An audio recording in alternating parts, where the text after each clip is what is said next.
నమస్కారం, BTV news కి స్వాగతం. ఈనాటి ముఖ్యాంశాలు. చార్మినార్ గుల్జార్ హౌస్ ప్రమాద ఘటనపై స్పందించిన ప్రధాని మోదీ, సీఎం చంద్రబాబు. ప్రమాద ఘటన తీవ్రంగా కలిచివేసిందన్న ప్రధాని మోదీ. మృతుల కుటుంబాలకి 2 లక్షల చొప్పున పరిహారం ప్రకటన. ఈ దుర్ఘటనపై సీఎం చంద్రబాబు సంతాపం. బంగాళాఖాతంలో ఏర్పడిన అల్పపీడనం శక్తి తుఫానుగా మారిన వైనం. శక్తి తుఫాన్ ప్రభావం ఒక వారం రోజుల పాటు ఏపీలోని పలు ప్రాంతాల్లో మోస్తారు నుంచి భారీ వర్షాలు కురిసే అవకాశం ఉందని వాతావరణ శాఖ వెల్లడి. నగరంలో ప్రజలకి భద్రతా భరోసా కల్పిస్తూ పోలీసుల తనిఖీ. అనుమానిత ప్రదేశాలలో విస్తృత తనిఖీలు నిర్వహించిన పోలీసులు. అనుమానిత వ్యక్తులు, అక్రమ రవాణాపై పటిష్టమైన నిఘా ఏర్పాటు. హైదరాబాద్ చార్మినార్ పరిధిలోని గుల్జార్ హౌస్ ప్రమాద ఘటనపై ప్రధాని మోదీ, సీఎం చంద్రబాబు స్పందించారు. ఈ ప్రమాద ఘటన తీవ్రంగా కలిచివేసిందని ప్రధాని మోదీ వ్యాఖ్యానించారు. మృతుల కుటుంబాలకి 2 లక్షల చొప్పున పరిహారం ప్రకటించారు. ఈ దుర్ఘటనపై సీఎం చంద్రబాబు సంతాపం వ్యక్తం చేశారు. ఆదివారం ఉదయం చార్మినార్ పరిధిలోని గుల్జార్ హౌస్ లో సంభవించిన అగ్ని ప్రమాదంపై ప్రధాని మోదీ దిగ్భ్రాంతి వ్యక్తం చేశారు. ఈ దుర్ఘటన తనని చాలా కలిచివేసిందని చెప్పారు. మృతుల కుటుంబాలకి ప్రగాఢ సానుభూతి తెలిపారు. క్షతగాత్రులు త్వరగా కోలుకోవాలని ఆకాంక్షించారు. మృతుల కుటుంబాలకి 2 లక్షల చొప్పున పరిహారం ప్రకటించారు. అలాగే గాయపడిన వారికి 50,000 పరిహారం ఇస్తామని చెప్పారు. కాగా గుల్జార్ హౌస్ లో చోటు చేసుకున్న అగ్ని ప్రమాదంలో ఇప్పటి వరకు 17 మంది మృతి చెందారు. మృతుల్లో 8 మంది చిన్నారులు ఉన్నారు. ఇవాళ ఉదయం భవనం మొదటి అంతస్తులో ఒక్కసారిగా భారీగా అగ్ని కీలలు ఎగిసిపడ్డాయి. దీంతో భారీగా ప్రాణ నష్టం సంభవించింది. మంటలో చిక్కుకున్న కొందరిని అగ్నిమాపక సిబ్బంది కాపాడి యశోద, మలక్పేట, ఉస్మానియా, డిఆర్డీఓ, అపోలో ఆసుపత్రులకి తరలించారు. గుల్జార్ హౌస్ అగ్ని ప్రమాద ఘటనపై ఏపీ సీఎం చంద్రబాబు నాయుడు దిగ్భ్రాంతి వ్యక్తం చేశారు. ఈ ఘటనపై సంతాపం తెలిపిన ముఖ్యమంత్రి మృతుల కుటుంబాలకి సానుభూతి తెలియజేశారు. క్షతగాత్రులు త్వరగా కోలుకోవాలని ఆకాంక్షించారు.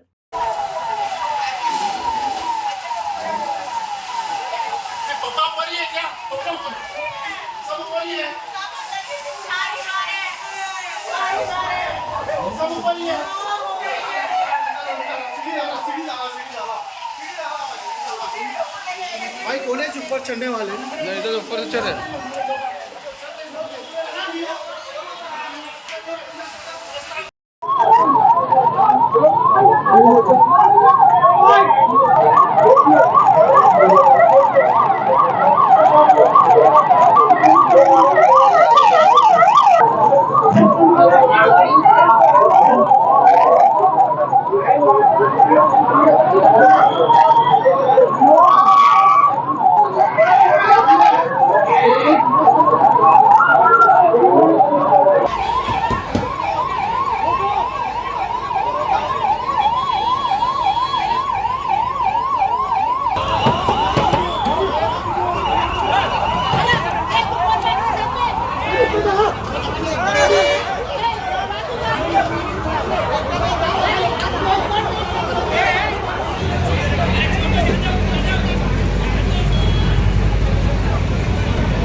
గ్రామీణ ప్రాంతాల్లోని పేదల ఆరోగ్యాన్ని మెరుగుపరిచే ఉద్దేశంతో ఉచిత వైద్య శిబిరాన్ని ఏర్పాటు చేసినట్లు రాష్ట్ర ఆహార, పౌర సరఫరాల శాఖ మంత్రి నాదెండ్ల మనోహర్ తెలిపారు. కార్పొరేట్ స్థాయిలో లభించే వైద్య పరీక్షలు, సాధారణ శస్త్రచికిత్సలు ఉచితంగా నిర్వహించి మందుల్ని పంపిణీ చేయనున్నట్లు మంత్రి తెలిపారు. తెనాలి నియోజకవర్గంలోని కొల్లిపర మండలంలో ఉన్న సిహెచ్సిలో ఈ వైద్య శిబిరాన్ని మంత్రి నాదెండ్ల మనోహర్ ప్రారంభించారు. మంత్రి మాట్లాడుతూ వైద్య సేవల కోసం దూర ప్రాంతాలకు వెళ్లలేని వారు, డబ్బులు ఖర్చు పెట్టి వైద్యం చేయించుకోలేని వారు ఉచిత వైద్య శిబిరాలను సద్వినియోగం చేసుకోవాలని మంత్రి నాదెండ్ల మనోహర్ తెలిపారు. శిబిరంలో కార్పొరేట్ స్థాయిలో లభించే వైద్య పరీక్షలు, సాధారణ శస్త్రచికిత్సలు, స్త్రీల ఆరోగ్యం, పిల్లల వైద్యం, చెవి, ముక్కు, గొంతు, కంటి, దంత, గుండె సంబంధిత విభాగాలలో పరీక్షలు ఉచితంగా నిర్వహించి మందులు కూడా ఉచితంగా అందిస్తున్నట్లు తెలిపారు. ఈ ఉచిత వైద్య శిబిరంలో 20 మంది నిపుణులైన వైద్యులు, 50 మంది వైద్య సిబ్బంది సేవలందించారని మంత్రి తెలిపారు. అంతేకాకుండా ఎక్స్రే, స్కానింగ్ మిషన్లు, సాంకేతిక సిబ్బంది కూడా అందుబాటులో ఉన్నారు. రాబోయే రోజుల్లో బ్లడ్ బ్యాంకు కూడా ఏర్పాటు చేయనున్నట్లు మంత్రి వెల్లడించారు. కొలిపర్లో ఉన్న ప్రభుత్వ ఆసుపత్రిలో ఒక ఉచిత వైద్య శిబిరం మనలో నుంచి కూడా అనేక మంది ఎవరైతే పాపం దూర ప్రాంతాలకు వెళ్ళి వైద్య సేవల కోసం తిరగాల్సి వస్తుందో వారికి అందుబాటులో 8 ప్రధాన విభాగాలు గుండె చికిత్సతో సహా చర్మ వ్యాధికి సంబంధించిన డాక్టర్లు, చిన్నపిల్లల డాక్టర్లు, జనరల్ సర్జరీ డాక్టర్లు, టోటల్ ఈ రోజున 20 మంది డాక్టర్లు, 50 మంది సిబ్బందితోటి ఉదయం నుంచి కూడా ఈ కార్యక్రమం నిర్వహిస్తున్నాం. దాదాపు 600 దాటారు ఇప్పటివరకు ఓపీ. సో ప్రతి ఒక్కరిని కూడా జాగ్రత్తగా పరిశీలించి వాళ్ళకి ఇంకా మెరుగైన వైద్య సేవలు అందించడానికి, అదేవిధంగా ఉచితంగా ఇక్కడ మనం ఈ రోజున మందుల పంపిణీ కూడా చేస్తాం. సో ఆ కార్యక్రమం కొలిపర మండలంలో ఉన్న గ్రామాలన్నింటి నుంచి కూడా వచ్చారు. చాలా సంతోషం. మనం కష్టపడి నిర్మాణం చేసుకున్న ఈ ఆసుపత్రిని ఆ పూర్వ వైభవం వచ్చే విధంగా ప్రతి ఒక్కరు కూడా అంకిత భావంతో పనిచేసుకుని అనేక కుటుంబాలకు ఉపయోగపడే విధంగా తప్పకుండా మేము చర్యలు తీసుకుంటాం. ఇది మా కూటమి ప్రభుత్వంలో ఒక బాధ్యతగా తీసుకుని 100% ప్రతి కుటుంబానికి ఆరోగ్య సమస్యలు ఉండకూడదు. సంక్షేమం విషయంలో కూడా ఇప్పుడే దాదాపు 140 వితంతు పెన్షన్లు పంపిణీ చేశాం. మండలంలో ఇంకొన్ని ఒక 20-30 రావాల్సినవి ఉన్నాయి. వాటిని కూడా త్వరగానే క్లియర్ చేయించి టోటల్గా మన మండలంలో నేను చెప్పినట్టు ఇప్పటివరకు ప్రతి నెల మనం దాదాపు 45 కోట్ల రూపాయలు మనం సంక్షేమ పథకాల ద్వారా పెన్షన్లు మనం అందిస్తున్నాం.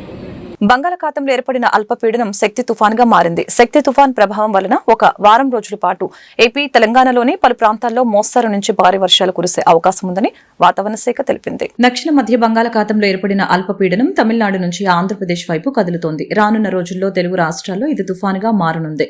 దీనికి శక్తి తుఫాన్ అని పేరు పెట్టారు. దీంతో ఇవాల్టి నుంచి ఒక వారం రోజుల పాటు ఏపీ, తెలంగాణలోని పలు ప్రాంతాల్లో మోస్తారు నుంచి భారీ వర్షాలు కురిసే అవకాశం ఉందని వాతావరణ శాఖ అంచనా వేసింది.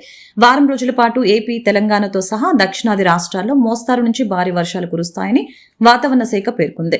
గంటకు 40 నుంచి 50 కిలోమీటర్ల వేగంతో గాలులు వీస్తాయని, పిడుగులు పడే అవకాశం ఉందని, వర్షం పడే సమయంలో చెట్ల కిందకు వెళ్లకూడదని, ప్రజలు అప్రమత్తంగా ఉండాలని అధికారులు సూచించారు. ఏపీలో ఇవాళ ఉదయం నుంచి సాయంత్రం వరకు వాతావరణం మేఘావృతమై ఉంటుంది. సాయంత్రం రాయలసీమ, కోస్తాంధ్ర ప్రాంతాల్లో మోస్తారు నుంచి భారీ వర్షాలు కురిసే అవకాశం ఉంది. విజయనగరం, పార్వతీపురం, మన్యం, ఏలూరు, పల్నాడు, ప్రకాశం జిల్లాలో అక్కడక్కడ పిడుగులతో కూడిన తేలికపాటి నుంచి మోస్తారు వర్షాలు కురుస్తాయని వాతావరణ శాఖ అధికారులు తెలిపారు. కర్నూలు, నంద్యాల, వైఎస్ఆర్, అన్నమయ్య, తిరుపతి జిల్లాలో తేలికపాటి నుంచి మోస్తారు వర్షాలు కురిసే అవకాశం ఉంది. అయితే ఆయా జిల్లాల్లో పలు ప్రాంతాల్లో ఈదురు గాలులతో కూడిన భారీ వర్షాలు కురిసే అవకాశం ఉందని వాతావరణ శాఖ అధికారులు పేర్కొన్నారు. ఎన్టీఆర్ జిల్లా పోలీసులు నగరంలోని ప్రజలకి భద్రతా భరోసా కల్పిస్తూ రాత్రి గస్తీని మరింత కట్టుదిట్టం చేశారు. లాడ్జిలు, హోటల్స్లు మరియు అనుమానిత ప్రదేశాలలో విస్తృత తనిఖీలు నిర్వహించారు.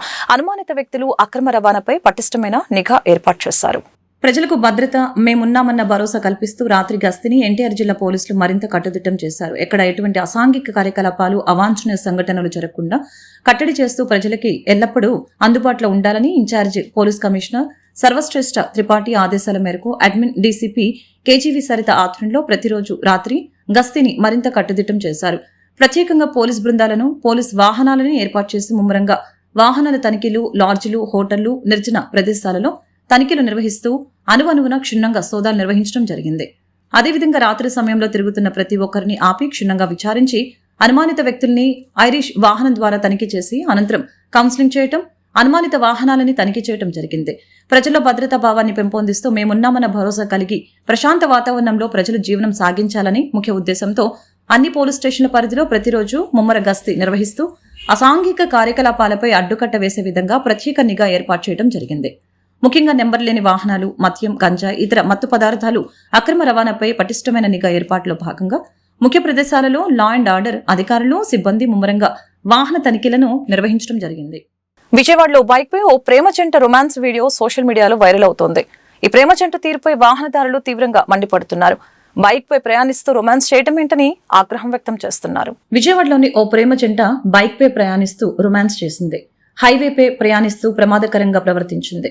ఈ సంఘటనకు సంబంధించిన వీడియో ప్రస్తుతం సోషల్ మీడియాలో వైరల్ అవుతోంది. ఈ ప్రేమ జంట తీరుపై వాహనదారులు తీవ్రంగా మండిపడుతున్నారు. విజయవాడలోని రామలింగేశ్వర నగర్ ఫ్లైఓవర్ వద్ద ఈ సంఘటన చోటు చేసుకుంది. ప్రియుడు బైక్ నడుపుతూ ఉంటే ప్రియురాలు అతడి ముందు పెట్రోల్ ట్యాంకుపై ఎదురుగా కూర్చుంది. చుట్టూ వాహనాలు వెళ్తున్నా పట్టించుకోకుండా వారు రొమాన్స్ లో మునిగిపోవటం వీడియోలో కనిపిస్తోంది. మధ్యలో వీరు చేస్తున్న విపరీత చేష్టలను మరొక బైకర్ తన సెల్ ఫోన్ కెమెరాలో రికార్డు చేసి సోషల్ మీడియాలో అప్లోడ్ చేశాడు. దీంతో నెటిజన్లు ఆ జంటపై మండిపడుతున్నారు. బైక్ పై ప్రయాణిస్తూ రొమాన్స్ చేయడం ఏంటని ఆగ్రహం వ్యక్తం చేస్తున్నారు. ఇలాంటి చేష్టల వలన వారితో పాటు మిగతా వాహనదారులకు ప్రమాదం జరిగే అవకాశం ఉందని కామెంట్లు పెడుతున్నారు. ఈ జంటపై చర్యలు తీసుకోవాలని, మరొకసారి ఎవరూ ఇలా చేయకుండా బుద్ధి చెప్పాలని పోలీసులను ట్యాగ్ చేస్తూ ట్వీట్ చేస్తున్నారు. విజయకృష్ణ సూపర్ బజార్ కి పూర్వ వైభవం తీసుకుని రావాలని నూతన కమిటీని ప్రభుత్వ whip central MLA bonda Uma ఆదేశించారు. నాణ్యమైన సరుకులతో సరసమైన ధరలకి అన్ని రకాల ప్రజా అవసరాలు తీర్చే ఏకైక super bazaar Vijayakrishna super bazaar అని కొనియాడారు. బందర్ రోడ్లోని విజయకృష్ణ సూపర్ బజార్ నూతన పాలక మండలితో super bazaar MD Kiran Kumar తో కలిసి ప్రభుత్వ విప్ సెంట్రల్ నియోజకవర్గ శాసనసభ్యులు బోండా ఉమామేశ్వరరావు, తూర్పు ఎమ్మెల్యే గద్దె రామ్మోహన్లు ప్రమాణ స్వీకారోత్సవం చేయించారు. సూపర్ బజార్ చైర్మన్ గా వెలగా సురేష్ బాబు, పాలక మండలి సభ్యులుగా మోతుకూరి కాసిం, పడమటి రామకృష్ణ, దొంగర ఆంజనేయులు, బేవర సూరి, కడియం శివప్రకాష్, వేల్పుల రాజేష్లు ప్రమాణ స్వీకారోత్సవం చేశారు. డీమార్ట్, రిలయన్స్ మార్ట్, బిగ్ బజార్, మెట్రో లాంటి కార్పొరేట్ సంస్థలు రాకముందు విజయకృష్ణ సూపర్ బజార్ విజయవాడ నగరంలోనే కాకుండా యావత్ జిల్లాలోని ప్రజలు అందరి అవసరాలని తీర్చేటువంటి విధంగా ఆనాడు ముందుకు సాగుతూ ఉండేదని, ఆ తర్వాత కాలంలో దీనిపై ప్రత్యేక శ్రద్ధ పెట్టకపోవడంతో కొంతమేరకు వెనకపడిందని చెప్పారు. ఇప్పుడు నూతనంగా ఎన్నిక కాబడిన ఈ పాలక మండలి మంచి లాభాలను చేకూర్చే విధంగా విజయకృష్ణ సూపర్ బజార్ ని ముందుకు తీసుకుని వెళ్తారని ఆకాంక్షించారు. విజయవాడ సిటీలో అతి పురాతనమైనటువంటి మంచి చరిత్ర కలిగినటువంటి విజయవాడ నగరానికే కోఆపరేటివ్ వ్యవస్థలో సూపర్ మార్కెట్ని మొట్టమొదట విజయవాడ నగరానికి పరిచయం చేసినటువంటి విజయకృష్ణ సూపర్ బజార్ అంటేనే ఒక బ్రాండ్ ఇది. అటువంటి విజయకృష్ణ సూపర్ బజార్కి అనేక బ్రాంచ్లు ఉన్నాయి.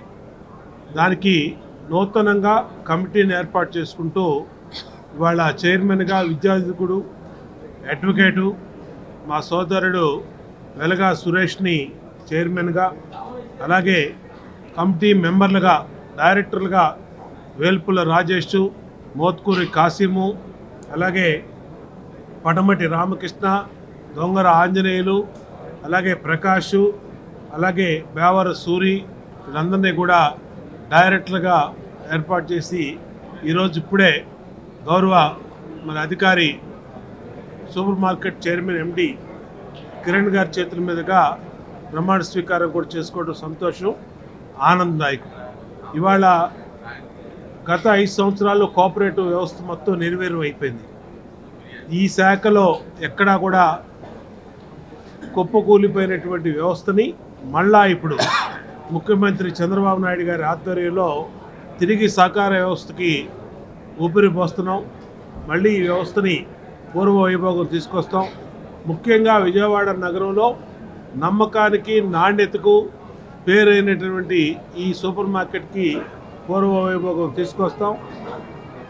ధరల విషయంలో కానీ, నాణ్యత విషయంలో కానీ ఎక్కడా రాజీ పడకుండా ప్రభుత్వ పరంగా ప్రజలకి మెరుగైన సేవలు అందించే విధంగా ఈ కమిటీ బాధ్యత తీసుకుంటుందని, అలాగే ప్రభుత్వ పరంగా అన్ని రకాలుగా ఈ కోఆపరేటివ్ వ్యవస్థకి మళ్ళా తిరిగి పూర్వ వైభోగం విజయకృష్ణ సూపర్ బజారు పొందేదానికి అన్ని రకాలుగా ఈ నియోజకవర్గ శాసనసభ్యుడిగా, ప్రభుత్వ విప్పుగా అండగా ఉంటానని, అలాగే మా డైరెక్టర్లు, చైర్మన్ నిత్యం కూడా ఈ సంస్థ అభివృద్ధికి కృషి చేస్తారని తెలియజేసుకుంటూ ఈ కమిటీని హృదయపూర్వకంగా అభినందిస్తారు. సెంట్రల్ నియోజకవర్గపు ఎమ్మెల్యే, ప్రభుత్వ పొలిట్ బ్యూరో సభ్యులు శ్రీ బోండా ఉమామేశ్వరరావు గారి ఆధ్వర్యంలో మన విజయకృష్ణ సూపర్ బజార్ యొక్క నూతన కమిటీని వేయుట ప్రారంభించారు. వారి యొక్క ప్రమాణ స్వీకారాలన్నీ కూడా ఈనాడు ఘనంగా ప్రభుత్వ ఎమ్మెల్యే గారు శ్రీ బోండా ఉమామేశ్వరరావు గారు మరియు అదేవిధంగా ఈస్ట్ ఎమ్మెల్యే శ్రీ గౌరవనీయులు గద్దె రామ్మోహన్ గారి యొక్క సమక్షంలో ఇవాళ ప్రమాణ స్వీకార మహోత్సవం మరియు యువ నాయకులు శ్రీ బోండా రవితేజ గారి యొక్క ఆధ్వర్యంలో ఘనంగా ప్రారంభించడం జరిగింది. అదేవిధంగా సామాన్య కార్యకర్త కూడా మహోన్నత స్థాయికి ఏ విధంగా తీసుకెళ్లగలరో కష్టపడితే పార్టీ కోసం శ్రమించి అనుసరించి వారి విధానాలను అనుసరించి వారి యొక్క సేవా కార్యక్రమాల ముందుకు తీసుకెళ్లగలిగితే బోండా ఉమామేశ్వరరావు గారు ఎల్లవెల్లలా ఎప్పుడు కూడా సామాన్య కార్యకర్తను కూడా ఊహించని విధంగా పైకి తీసుకెళ్ళగలిగేటటువంటి తత్వం మా ఉమ్మన్న గారిది. అదేవిధంగా ప్రభుత్వం ఇచ్చేటటువంటి మంచి సేవా కార్యక్రమాలు కానివ్వండి, ఎటువంటి సంక్షేమ కార్యక్రమాలు కానివ్వండి, మన రాష్ట్రం మొత్తం మీదట మన నియోజకవర్గంలోనే చాలా ముందుందని చెప్పేసి సగర్వంగా తెలియపరుచుకుంటా ఉన్నాము. మాకు ఇవి పదవులులా మేము భావించడం లేదు. మేము ఒక బోండా ఉమామహేశ్వర గారు మా మీద పెట్టిన బాధ్యతలా మేము గ్రహించి, అదేవిధంగా మాకున్నటువంటి పదవీ కాలంలో ఈ లోటుపాట్లు ఉన్నటువంటి ఈ విజయకృష్ణ సూపర్ బజార్ని ఇంకా మహోన్నత స్థాయికి తీసుకెళ్ళడానికి గణనీయంగా మేము ప్రయత్నాలు చేయడం జరుగుతూ ఉంది. జై బోండావమన్న, జై చంద్రబాబు. రాష్ట్రంలో కూటమి ప్రభుత్వం రాక్షసంగా వ్యవహరిస్తుందని, చంద్రబాబు అప్రజాస్వామిక పాలన సాగిస్తున్నారని ఎన్టీఆర్ జిల్లా వైసీపీ అధికార ప్రతినిధి దుర్గారెడ్డి ఆరోపించారు. అధికారంలోకి వచ్చిన నాటి నుంచి వైసీపీ నాయకులు, కార్యకర్తలపై దాడులు, దౌర్జన్యాలకి పాల్పడుతున్నారని, మాజీ మంత్రులు, ఎమ్మెల్యేలతో పాటు ఐఏఎస్, ఐపీఎస్ అధికారుల్ని కూడా వేధిస్తున్నారని ఆవేదన వ్యక్తం చేశారు. గుణదలలోని ఎన్టీఆర్ జిల్లా వైసీపీ కార్యాలయం నందు నిర్వహించిన మీడియా సమావేశంలో ఎన్టీఆర్ జిల్లా వైసీపీ అధికార ప్రతినిధి దుర్గారెడ్డి మీడియాతో మాట్లాడారు. గత ప్రభుత్వంలో కీలక పాత్ర పోషించారన్న కక్షతోనే నిజాయితీ పరులైన కృష్ణమోహన్ రెడ్డి, ధనుంజయ రెడ్డిలపై తప్పుడు కేసులు బనాయించి అరెస్టు చేశారని ఆరోపించారు. ప్రజలకిచ్చిన హామీలను నెరవేర్చలేక సూపర్ 6 హామీల అమలులో విఫలమైన అసమర్థతని కప్పిపుచ్చుకునేందుకే ప్రభుత్వం ఇలాంటి డైవర్షన్ పాలిటిక్స్ కి పాల్పడుతుందని విమర్శించారు. నిజాయితీ పరులైన అధికారుల్ని జైలుకు పంపడం ద్వారా చంద్రబాబు సర్కార్ తగిన మూల్యం చెల్లించుకోక తప్పదని అన్నారు. రాష్ట్రంలో జరుగుతున్న ఈ ప్రతీకార చర్యలతో అధికారుల్లో ఆందోళన నెలకొందని ఆయన తెలియజేశారు. అందరికీ నమస్కారం. నా పేరు పులిపాటి దుర్గారెడ్డి. నేను ఎన్టీఆర్ జిల్లా అధికార ప్రతినిధి. ఈరోజు ఈ ప్రెస్ మీట్ యొక్క ముఖ్య ఉద్దేశం ఏంటంటే, మన రాష్ట్రంలో నిన్న కానీ మొన్న కానీ మన రాష్ట్రంలో జరుగుతున్నటువంటి ఈ అక్రమ అరెస్టుల మీద మాట్లాడటం జరుగుతుంది. మాజీ ఐఏఎస్ అధికారి అయినటువంటి ధనుంజయ రెడ్డి గారిని కానివ్వండి, అదేవిధంగా ప్రభుత్వ అధికారి అయినటువంటి కృష్ణమోహన్ రెడ్డి గారిని కానివ్వండి, ఈ అక్రమంగా మద్యం కేసులో ఇరికించి బలవంతంగా వాంగ్మూలాలు ఇప్పించుకొని బలవంతంగా స్టేట్మెంట్లు తీసుకొని అరెస్టు చేయడం జరిగింది. ఎక్కడా కూడా గవర్నమెంట్లో కానివ్వండి వీళ్ళు ఎటువంటి స్కామ్ జరిగిందని నిరూపించకుండా, ఎక్కడ ఆధారాలు లేకుండా, సిట్ వేసినటువంటి అధికారులు కూడా కోర్టు ముందు హాజరుపరచకుండా, సాక్ష్యాలను ప్రవేశపెట్టకుండా ఓన్లీ కక్షపూరితమైనటువంటి రాజకీయాలు చేయడానికి మాత్రమే ఈ కూటమి ప్రభుత్వం చూస్తుంది. దాంట్లో ముఖ్యంగా చంద్రబాబు చేస్తున్న కక్ష రాజకీయాల వల్ల వ్యవస్థలు దెబ్బతింటున్నాయి. తర్వాత కోర్టులకు వాల్యూ లేకుండా పోతుంది, న్యాయమూర్తులకు వాల్యూ లేకుండా పోతుంది. వాళ్ళు కక్షపూరితంగా చేసినటువంటి ఈ అక్రమాల అన్యాయాల మూలంగానే రాష్ట్రంలో ప్రజలు నిత్యం గమనిస్తూనే ఉన్నారు. వైఎస్ఆర్సీపీ హయాంలో ఖజానా ఖాళీ అయింది, నష్టం జరిగింది అన్నారు. ప్రభుత్వమే ఒక మద్యం దుకాణాలను నడిపి ప్రభుత్వమే ఆ సొమ్ముని మళ్ళీ ప్రజల సంక్షేమానికి వాడితే ఎక్కడ అవినీతి జరిగింది? ప్రభుత్వం నడిపినటువంటి మద్యం దుకాణాలతో అవినీతి జరుగుతుందా, లేదా ప్రైవేటు వ్యక్తులకి మద్యం దుకాణాలు ఇస్తే అవినీతి జరుగుతుందని ప్రజలు గమనించాలా. ఈరోజు వేల కోట్ల రూపాయలకి టెండర్లు పిలిపించుకొని లక్షల కోట్ల రూపాయలకి ఇచ్చి టెండర్లు కైవసం చేసినటువంటి వ్యక్తులు కాకుండా టీడీపీ నాయకులు కానివ్వండి, టీడీపీ కార్యకర్తలు కానివ్వండి, బెదిరించి వచ్చిన షాపులను కూడా లాక్కొని వేల కోట్ల రూపాయలని అక్రమంగా సంపాదిస్తున్నటువంటి టీడీపీ నాయకుల, వైసీపీ నాయకులు అని చెప్పి ప్రజలు గమనిస్తూనే ఉన్నారు. అది కూడా ఒకసారి కూటమి ప్రభుత్వం తెలుసుకోవాలా. ఆపరేషన్ కగార్ వలన ఇరు వర్గాలతో పాటు ఆదివాసీలు కూడా ప్రాణాలు కోల్పోతున్నారని ఉమ్మడి Andhra Pradesh high court retired justice Chandrakumar వెల్లడించారు. పీస్ కమిటీ ఆధ్వర్యంలో కాల్పుల విరమణ పాటించాలని పిలుపునిచ్చామని స్పష్టం చేశారు. మావోయిస్టులు సంయమనం పాటించినా కేంద్ర ప్రభుత్వం మాత్రం కాల్పులను ఆపటం లేదని ఆరోపణలు గుప్పించారు. ఆపరేషన్ కగార్ నిలిపివేయాలని కేంద్రం, మావోయిస్టులు ఇరు వర్గాలు కాల్పుల విరమణ ప్రకటించి శాంతి చర్చలకు రావాలని పీస్ కమిటీ పిలుపునిచ్చిన నేపథ్యంలో కేంద్రం అనుసరిస్తున్న వైఖరిని నిరసిస్తూ పీస్ కమిటీ ఆధ్వర్యంలో గాంధీనగర్ ప్రెస్ క్లబ్ లో మీడియా సమావేశం జరిగింది. ఈ సమావేశంలో ఉమ్మడి Andhra Pradesh retired high court justice Chandrakumar, పౌర హక్కుల సంఘం నాయకులు సిహెచ్ ఆంజనేయులు, ఐఏపీఎల్ నాయకులు పిచ్చుక శ్రీనివాసు, పీకేఎస్ నాయకులు కొండారెడ్డి, సీనియర్ జర్నలిస్ట్ భరద్వాజ, విరసం నాయకులు అరసవిల్లి కృష్ణ తదితరులు పాల్గొన్నారు. ఈ సందర్భంగా వారు మాట్లాడుతూ మావోయిస్టు పార్టీ కేంద్ర ప్రభుత్వంతో చర్చలు జరపడానికి సిద్ధమని ప్రకటించిన తర్వాత ఆ నిర్ణయాన్ని స్వాగతించాల్సింది పోయి వ్యతిరేకిస్తూ ఆఖరికి మావోయిస్టులను చంపేదాకా ఆపరేషన్ కగారు ఆపమంటూ కేంద్ర ప్రభుత్వం వ్యవహరిస్తున్న తీరుని సమంజసం కాదని అన్నారు. సీజ్ ఫైర్ కి సిద్ధమని ప్రకటించిన ప్రభుత్వం ఎందుకు తాత్సారం చేస్తుందో చెప్పాలని అన్నారు. కాంగ్రెస్ పార్టీ స్పందించిందని, అధికార బీజేపీ మాత్రం స్పందించకపోవటం బాధాకరమని అన్నారు. రాజ్యాంగ హక్కులను ఉల్లంఘించే విధంగా వ్యవహరించడం సిగ్గుచేటని చెప్పారు. కేంద్రం శాంతి చర్చలకు రావాలని, ఆపరేషన్ కగార్ ఆపాలని ప్రభుత్వానికి విజ్ఞప్తి చేశారు. చర్చలు జరపడం కొత్త విషయం కాదు. చర్చలు జరపడం మన సంస్కృతిలో ఒక భాగం. భారతదేశం అంటే ఒక శాంతి కాముక దేశం. భారతదేశం అంటే గౌతమ బుద్ధుడు పుట్టినటువంటి దేశం. మరి ఈ దేశం లోపల ఏతుందో మనం అశోకుని ఒక ధర్మచక్రం పెట్టుకుంటున్నాం. అశోకుడు ఏం చేశాడు? కళింగ మీద దండెత్తిపోయిన తర్వాత ఎంతో మంది చనిపోతే ఆ శవాలను చూసి, అక్కడ చనిపోయినటువంటి వాళ్ళ శవాల మీద పడిన భార్య బిడ్డలు ఏడవడం చూసి ఆయన తన మనసు మార్చుకొని యుద్ధాలు చేయవద్దని చెప్పేసి ఆయన డిక్లేర్ చేశాడు. ధర్మం అని చెప్పాడు. ఈ అశోకుని యొక్క ధర్మచక్రాన్ని మన జాతీయ పతాకంలో పెట్టుకున్నామే. మీరు ప్రతిరోజు మనం అశోకుని ధర్మచక్రం నమస్కారం చేసి చెప్తామే. మరి అశోకుడు ఏ దారి చూపించాడో మీరు ఆ దారి వెంట ఎందుకు నడవడం లేదు? ఇది ప్రధాన ప్రశ్న. ఒకటే ఒక ప్రశ్న మేము అడుగుతున్నాం.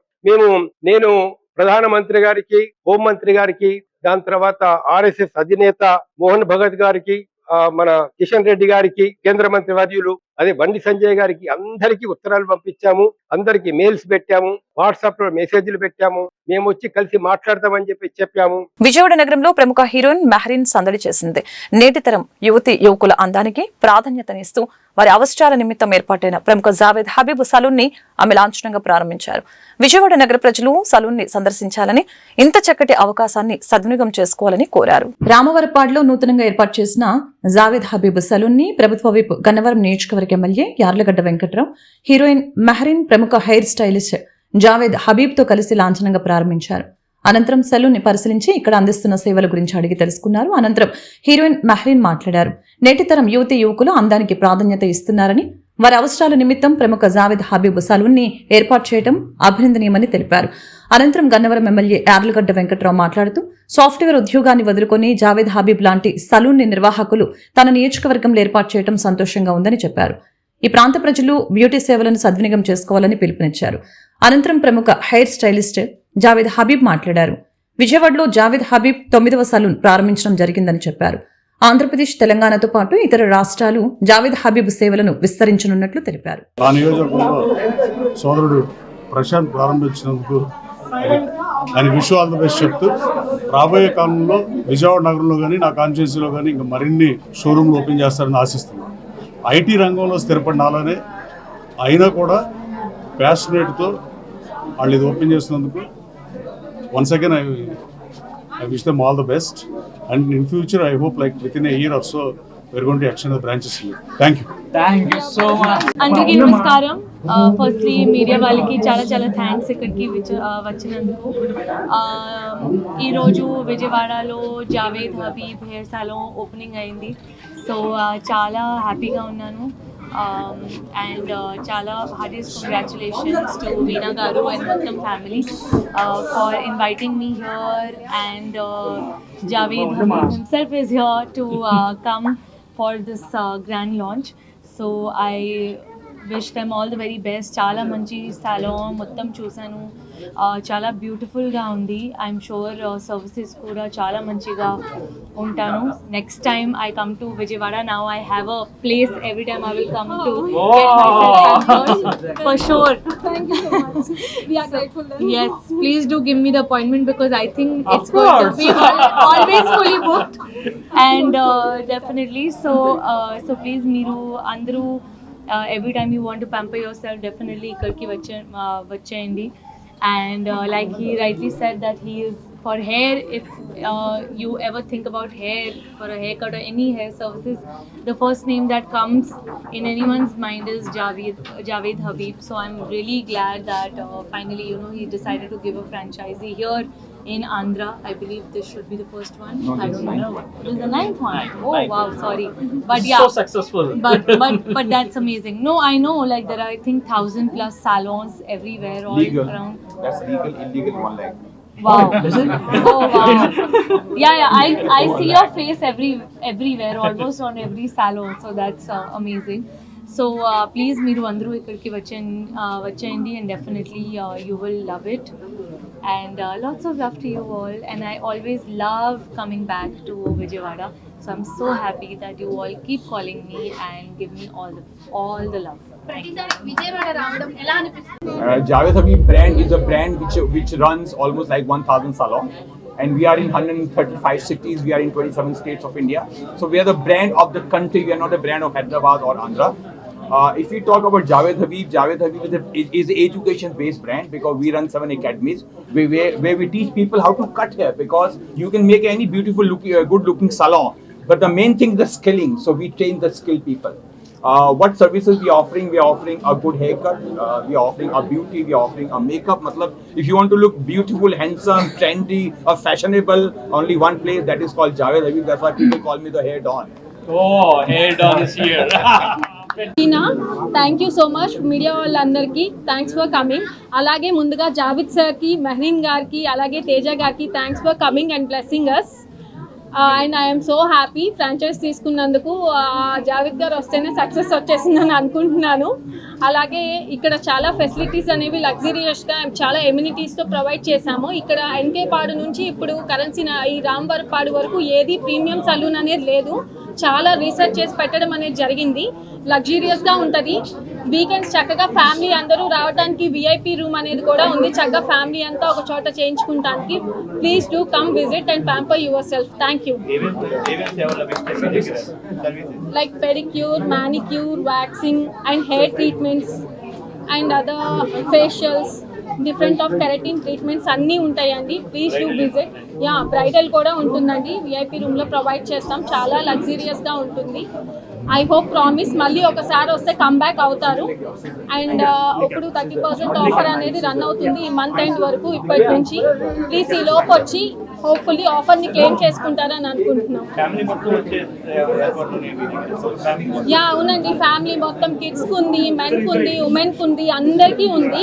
విఐపి రూమ్ అనేది అందుకే పెట్టింది. ఫ్యామిలీ ఈ మధ్య వీకెండ్ టైం స్పెండ్ చేయడానికి మాల్స్కి ఆడికే వెళ్తున్నారు. ఇప్పుడు సెల్ఫ్ కేర్ కూడా అవసరం కాబట్టి ప్యాంపర్ చేసుకుంటానికి ఇక్కడికి వస్తే చక్కగా విఐపి రూమ్లో అందరూ చక్కగా సరదాగా కూడా స్పెండ్ చేయొచ్చు.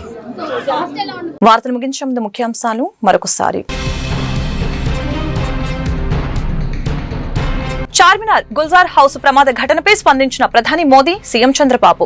ప్రమాద ఘటన తీవ్రంగా కలిచివేసిందన్న ప్రధాని మోదీ. మృతుల కుటుంబాలకి 2 లక్షల చొప్పున పరిహారం ప్రకటన. ఈ దుర్ఘటనపై సీఎం చంద్రబాబు సంతాపం.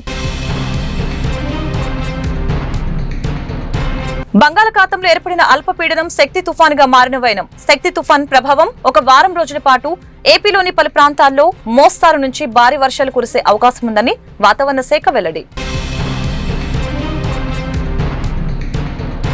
నగరంలో ప్రజలకి భద్రతా భరోసా కల్పిస్తూ పోలీసుల తనిఖీ. అనుమానిత ప్రదేశాలలో విస్తృత తనిఖీలు నిర్వహించిన పోలీసులు. అనుమానిత వ్యక్తులు, అక్రమ రవాణాపై పటిష్టమైన నిఘా ఏర్పాటు. ఈ వార్తలు ఇంతటితో సమాప్తం. మరొక బులెటిన్లో మళ్ళీ కలుద్దాం. నమస్కారం.